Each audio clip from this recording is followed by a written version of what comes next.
DJ মামলায় আরো চাপ বাড়ল অভিষেক বন্দ্যোপাধ্যায়ের। কণ্ঠস্বরে নমুনা দিতেই হবে অভিষেক বন্দ্যোপাধ্যায়কে নির্দেশ দিলেন কলকাতা হাইকোর্টের বিচারপতি সৌগত ভট্টাচার্য। সময় বেঁধে দিয়েছেন তিনি। 15ই জুলাই দুপুর 12টায় বিচারকের সামনে হাজিরা দিতে হবে অভিষেক বন্দ্যোপাধ্যায়কে।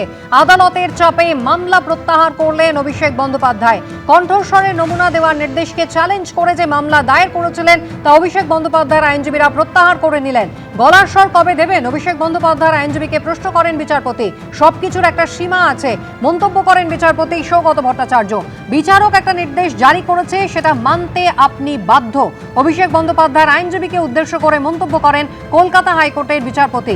দৃষ্টান্তমূলক আর্থিক জরিমানা করা হবে, তদন্তে সহযোগিতা করতে হবে বলেই আদালত রক্ষা কবচ দিয়েছে, তা প্রত্যাহার করে নেওয়া হবে, এমনই মন্তব্য করেন বিচারপতি সৌগত ভট্টাচার্য। আদালত থেকে রক্ষা কবচ পাওয়ার পর এটা তদন্তকে বিপথে চালিত করার একটা কৌশল। এই এজলাসে একটা মামলা চলছে, আবার অন্য এজলাসে মামলা করছেন, কি ধরনের আচরণ প্রশ্ন করে আদালত। গলার স্বর দেওয়ার নির্দেশিকা খারিজের আবেদন করে আপনি কি ঠিক কাজ করেছেন অভিষেক বন্দ্যোপাধ্যায়ের আইনজীবীকে এই প্রশ্ন করেন বিচারপতি।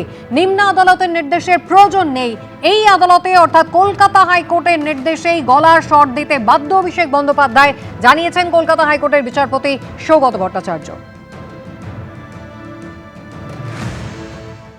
প্রভাস মণ্ডলের বিকৃত কামের কারণেই গণধর্ষিতা এবং খুন হয় বারুইপুরের নাবালিকা, এমনটাই দাবি করেছে পুলিশ।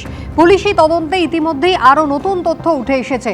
সরাসরি আমাদের প্রতিনিধি সুকান্ত মুখোপাধ্যায় রয়েছেন আমাদের সঙ্গে। সুকান্ত, ইতিমধ্যেই গত 3 দিন ধরেই আমরা দেখছিলাম যে এনকাউন্টারে প্রভাস মণ্ডলের মৃত্যুর পর বাকি যে ধৃত 3 জন তাদেরকে মুখোমুখি বসিয়ে জিজ্ঞাসাবাদ করা হচ্ছে। সেক্ষেত্রে কি কি তথ্য এখন পুলিশের হাতে?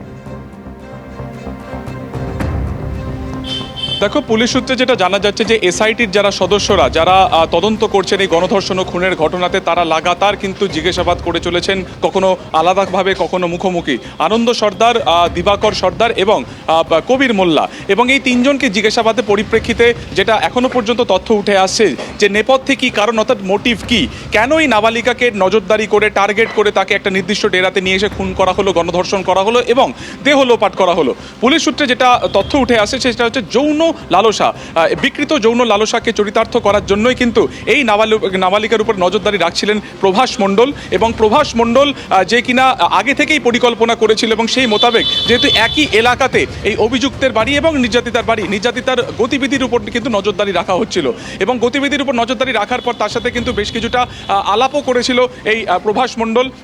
না হলে তাকে তুলে নিয়ে যাওয়া সেটা অনেকটা বেশি রিস্কের ব্যাপার ছিল, তাই আগে থেকে তার সাথে কিন্তু মেলামেশা সে শুরু করেছিল। এবং শেষমেশ শনিবার দিনকে তাকে দুপুরের কিছু পরে বাড়ি থেকে বেরিয়ে, যেটা গতকালকে তার পরিবারের তরফে বলেছিল যে খাওয়া দাওয়ার পরে প্রভাস মণ্ডল বাড়ি থেকে বেরিয়ে যায়। সে বাড়ি থেকে বেরোনোর পরে এই নাবালিকাকে প্রথমে একটা নির্দিষ্ট জায়গাতে আসতে বলে এবং সেখান থেকে সে সরাসরি ঘটনাস্থল, অর্থাৎ যেখানে তাকে গণধর্ষণ করা হয়েছিল সেখানে তাকে নিয়ে যায়। এবং সেখানে আগে থেকেই কিন্তু ছিলেন আনন্দ সর্দার এবং বাকি যে 2 জন অভিযুক্ত। তারা প্রথমে পরিকল্পনাটা প্রভাস মণ্ডলেরই ছিল এবং পরবর্তী সময় কিন্তু বাকি 3 জনকেও সে কিন্তু এই প্ল্যানিংয়ের মধ্যে ইনক্লুড করে। এবং তারপরে সে পুলিশের কাছে একটা গল্প কার্যত তৈরি করে যে তাকে আনতে বলা হয়েছিল, সে একা দোষী নয়, আনন্দ সর্দার দোষ। কিন্তু এখনো পর্যন্ত যে তদন্তে যা বিষয় উঠে আসে তাতে কিন্তু প্রভাস মণ্ডলী অন্যতম অভিযুক্ত। তবে এই ক্ষেত্রে দাঁড়িয়ে যৌন লালসাকে চরিতার্থ করা ছাড়াও অন্য কোনো কারণ রয়েছে কিনা, অর্থাৎ পাচার করা বা অন্য কোনো রিজন রয়েছে কিনা এই নাবালিকাকে নিয়ে আসার ক্ষেত্রে বা তাকে টার্গেট করার ক্ষেত্রে, সেটা খতিয়ে দেখা হচ্ছে। তবে আপাতত যেটা তদন্তে উঠে আসে সেটা হচ্ছে এই যৌন লালসাকে চরিতার্থ করা বা পারভার্সন থেকে কিন্তু প্রভাস মণ্ডল এই গোটা ঘটনাটি ঘটিয়েছে।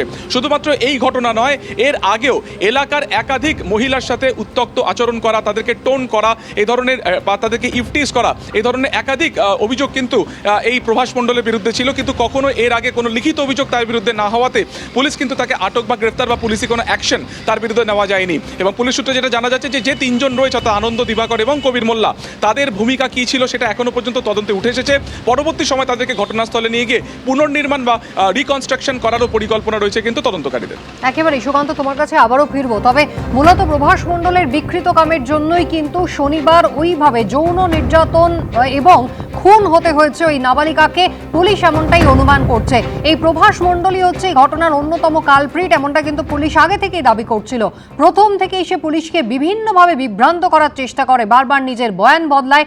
মঙ্গলবার রাতে পুনর্নির্মাণের জন্য ঘটনাস্থলে যখন তাকে নিয়ে যাওয়া হয়, পুলিশেরই সার্ভিস রিভলভার ছিনতাই করে সে গুলি চালায় এবং তারপরে হয় এনকাউন্টার। এবিপি আনন্দ, এগিয়ে থাকে, এগিয়ে রাখে।